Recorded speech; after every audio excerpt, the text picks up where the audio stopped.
My name is Yogita Sharma and welcome to target for IQ।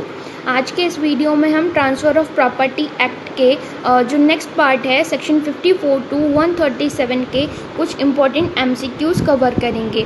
तो आइए चलिए शुरू करते हैं। आज का पहला question, what mode transfer of immovable property is made. जो ट्रांसफ़र ऑफ प्रॉपर्टी एक्ट है उसमें कितने मोड दिए गए हैं या कौन कौन से मोड दिए गए हैं ट्रांसफ़र के, इमूवेबल प्रॉपर्टी के ट्रांसफ़र के लिए ट्रांसफ़र ऑफ प्रॉपर्टी एक्ट में हमें कौन कौन से मोड प्रोवाइड कराए गए हैं। A sale, B mortgage, C lease, D exchange, E gift या फिर ऑल ऑफ दीज। तो इसका सही आंसर होगा all of these. Transfer of property act में हमें ये सारे मोड प्रोवाइड कराए गए हैं for the transfer of immovable property. Next question, according to section 54 of the act, sale which is not an essential element of the sale. जो transfer of property act का section 54 है वो cell को define करता है और उसके according cell का कौन सा इसेंशियल एलिमेंट नहीं है। इस क्वेश्चन में हमें पूछ रहा है कि कौन सा इसेंशियल एलिमेंट नहीं है। तो A subject matter, B parties, C payment of prices in cash या D none of the above. तो इसका सही आंसर है payment of price in cash, इसका इसेंशियल एलिमेंट नहीं है। Next question, in which of the following category of mortgage right to foreclosure is available। अब इसमें हमें ये पूछ रहा है कि जो राइट है फोरक्लोजर का वो कौन से प्रकार के बंधक में अवेलेबल होता है। A mortgage by conditional sale, B anomalous mortgage, C English mortgage या D usufructuary mortgage। तो इसका आंसर क्या होगा, ये हमें बोथ A एंड B मतलब क्या कंडीशनल सेल और अनॉमलस मॉर्गेज में अवेलेबल होता है या फिर C और D इंग्लिश मॉर्गेज और यूसुफ्रक्चरी मॉर्गेज में अवेलेबल होता है। तो इसका सही आंसर होगा बोथ A एंड B। ये हमें मॉर्गेज बाय कंडीशनल सेल और अनॉमलस मॉर्गेज में अवेलेबल होता है। राइट टू फोरक्लोजर कौन से मॉर्गेज में अवेलेबल होता है, तो मॉर्गेज बाय कंडीशनल सेल और अनॉमलस मॉर्गेज में ये हमें अवेलेबल होता है। Next question, once a mortgage always a mortgage. ये एक लैटिन मैक्सिम है जो एक पर्टिकुलर सेक्शन पर डिपेंड करती है और इस क्वेश्चन में हमें यही पूछ रहा है कि ये जो लैटिन मैक्सिम है ये कौन से पर्टिकुलर सेक्शन को डील करती है। तो इसके ऑप्शंस देख लेते हैं। A section 58, B section 60, C section 61 या D सेक्शन 69। तो इसका सही आंसर होगा section 60।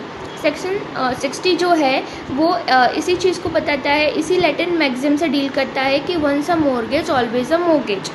Next question, after becoming principal amount due who acquires the right of redemption. A mortgagor, B mortgagee, both या D none of the above. तो इसका answer होगा mortgagee. Next question, under the act a charge may be created on the immovable property by। जो TPA में जो charge का provision हमें दिया गया, कहाँ दिया गया है, सेक्शन 100 में चार्ज के बारे में बताया गया है। और उस चार्ज वो जो चार्ज है तो वो कैसे कराया जा सकता है, कैसे क्रिएट किया जा सकता है, इस क्वेश्चन में यही पूछ रहा है कि जो इमूवेबल प्रॉपर्टी पे चार्ज क्रिएट किया जाता है वो कैसे क्रिएट कराया जा सकता है। A act of the parties, B operation of law, C both means act of the parties or by the operation of law या D none of the above। तो इसका आंसर होगा both, मतलब एक्ट ऑफ द पार्टीज या फिर operation of law, इन दोनों में से किसी से भी क्रिएट किया जा सकता है चार्ज को। Next question, the provision of charge has been provided under. अभी पहले के क्वेश्चन डिस्कस करते टाइम मैंने आप लोगों को बताया भी था कि चार्ज हमें कहाँ डिफाइन है, चार्ज हमें सेक्शन 100 में डिफाइन है। Next question, under which section of the act lease has been defined. अब इस क्वेश्चन में हमें पूछ रहे हैं कि TPA में हमें लीज का प्रावधान कहाँ दिया गया है। तो A section 100, B section 105, C section 106 या D सेक्शन 118। तो इसका सही आंसर होगा सेक्शन 105। 105 में हमें लीज का प्रावधान बताया गया है, लीज के बारे में डिफाइन किया गया है। Next question, A lease of immovable property for the purpose of agriculture or manufacturing purpose shall be deemed to be a lease from। इस क्वेश्चन को हम बहुत ध्यान से पढ़ेंगे क्योंकि ऐसे क्वेश्चन हमें आरजीएस में पूछे जाते हैं एंड इवन काफ़ी सारी जुडिशरीज में ऐसे क्वेश्चन पूछे जाते हैं। ये एक बहुत ही इम्पॉर्टेंट प्रोविज़न है और एक बहुत ही इम्पॉर्टेंट क्वेश्चन भी है। सो इस क्वेश्चन को हम बहुत ध्यान से पढ़ेंगे कि इस क्वेश्चन में हमें क्या पूछ रहा है। ये एक बहुत ही इम्पॉर्टेंट क्वेश्चन और क्या पूछ रहा है कि जो इमूवेबल प्रॉपर्टी की लीज़ होती है और किस पर्पज़ के लिए, या तो वो एग्रीकल्चर पर्पज़ के लिए हो या मैन्युफैक्चरिंग पर्पज़ के लिए, तो वो कितने मतलब उसका ड्यूरेशन क्या रहेगा। तो ए ईयर टू ईयर रहेगा, बी मंथ टू मंथ, सी या तो ईयर टू ईयर हो या मंथ टू मंथ हो, या डी पार्टीज़ के विल की अकॉर्डिंग हो। तो इस क्वेश्चन का सही आंसर होगा ए ईयर टू ईयर। जो एग्रीकल्चरल पर्पज़ की, जो एग्रीकल्चर पर्पज़ के लिए या जो मैन्युफैक्चरिंग पर्पज़ के लिए लीज़ होती है वो ईयर टू ईयर होती है और इन दो के लिए ही ईयर टू ईयर की लीज़ होती है। इन दो के अलावा जितनी भी लीज़ होती हैं वो मंथ टू मंथ होती हैं। So this is a very important question for your examination. और आज का next question, the lease of immovable property from year to year can be made only. इस क्वेश्चन में पूछ रहा है, अभी जो हमने पहला क्वेश्चन डिस्कस किया उसमें तो पूछ रहा था कि जो एग्रीकल्चर पर्पज़ या जो मैन्युफैक्चरिंग पर्पज़ के लिए लीज़ होती है वो कैसी होती है, ईयर टू ईयर होती है। अब आपको ये ऐसे भी पूछ सकते हैं कि ईयर टू ईयर जो लीज़ होती है वो किन पर्पज़ के लिए होती है। तो आपको ऑप्शन दे दिया जाएगा एग्रीकल्चर के लिए, मैन्युफैक्चरिंग के लिए, बोथ एग्रीकल्चर और मैन्युफैक्चरिंग के लिए, या फिर कुछ नहीं। तो आपको आंसर करना है बोथ एग्रीकल्चरल के लिए और मैन्युफैक्चरिंग के लिए। अब इस क्वेश्चन में पूछ रहा है कि जो ईयर टू ईयर की लीज होती है वो कैसे की जाती है। A registered instrument, B such instrument shall be executed by the lessor and lessee also, both A and B, या D none of the above. तो क्या रजिस्टर्ड इंस्ट्रूमेंट से कराई जा सकती है ओनली, या फिर कि वो इंस्ट्रूमेंट केवल लेसर और लेसी के द्वारा एग्जीक्यूट कराया जाना चाहिए, या दोनों रजिस्टर्ड इंस्ट्रूमेंट से भी और वो इंस्ट्रूमेंट लेसर और लेसी के द्वारा एग्जीक्यूट कराया जाना चाहिए, या D none of the above. तो इसका सही आंसर होगा both A and B, registered instrument से होगी और वो इंस्ट्रूमेंट एग्जीक्यूट कराया जाना चाहिए लेसर और लेसी के द्वारा। Next question, lease is terminable by a notice from. जो लीज़ होती है वो कैसे जो उसका नोटिस दिया जाता है टर्मिनेशन का, वो मतलब किसको दिया जाता है। तो A lessee, B lessor, C both, या D none of the above. तो जो टर्मिनेशन का नोटिस होगा वो दोनों के लिए दिया जाएगा। तो इसका सही आंसर हो गया both A and B. Next question, under which section of the act gift has been defined. अब टीपीए में गिफ्ट के प्रोविज़न हमें कहाँ डिफाइन है। A section 105, B section 122, C section 125, या डी सेक्शन 3। तो गिफ्ट के प्रोविज़न हमें सेक्शन 122 में डिफाइन है। अब next question, not an essential element for gift. अब गिफ्ट के लिए क्या ज़रूरी नहीं है।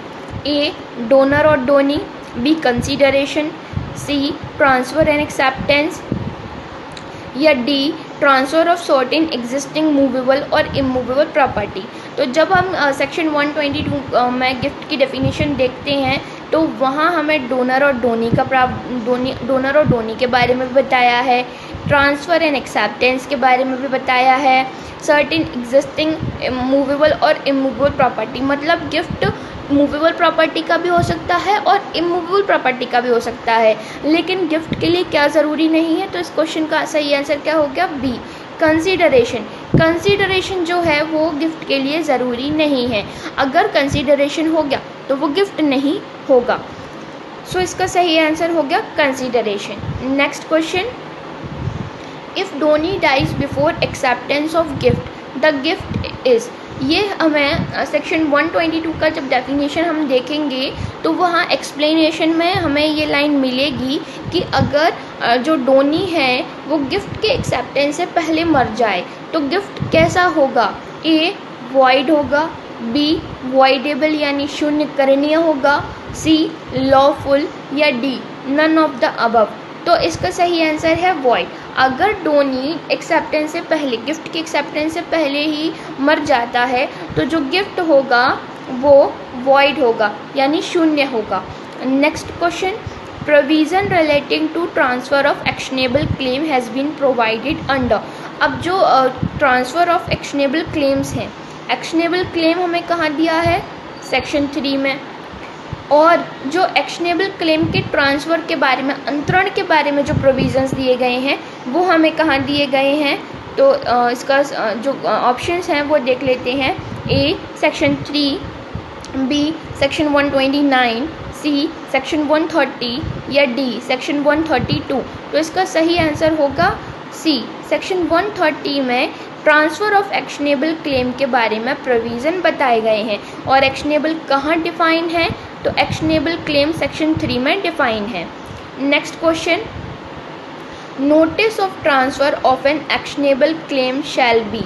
अब जो एक्शनेबल क्लेम का जो नोटिस होगा, एक्शनेबल क्लेम का जो नोटिस होगा वो कैसे होना चाहिए, A writing, B signed by transferor और his authorized agent, C if transfer refused to sign by transferee or his agent shall state the name and address of the transferee, या D all of the above। तो इसका सही answer होगा D all of the above। इन सारी चीज़ों के द्वारा ये सारी चीज़ें नोटिस में होनी चाहिए एक्शनेबल क्लेम के ट्रांसफ़र में।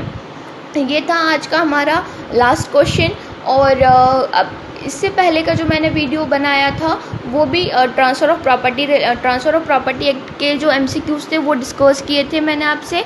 और उस वीडियो में मैंने सेक्शन 1 to 53A के MCQs कवर किए थे। और आज के इस वीडियो में मैंने सेक्शन 54 to 137 के जितने भी इम्पॉर्टेंट एस्पेक्ट हो सकते थे या जो मतलब एग्जामिनेशन में पूछे जाने के चांसेस हैं वो सारे एस्पेक्ट मैंने इसमें कवर किए हैं। अगर आपको इस वीडियो से रिलेटेड कोई भी क्वेरी हो या कोई भी आपको डाउट हो किसी भी क्वेश्चन को लेके, तो आप मुझे कमेंट बॉक्स में कमेंट करके पूछ सकते हैं। और तब तक के लिए चैनल के साथ बने रहें। और हाँ, अगर आपको ये वीडियो अच्छी लगी हो तो प्लीज़ वीडियो को लाइक करें और चैनल को सब्सक्राइब करें। And thank you and have a nice day.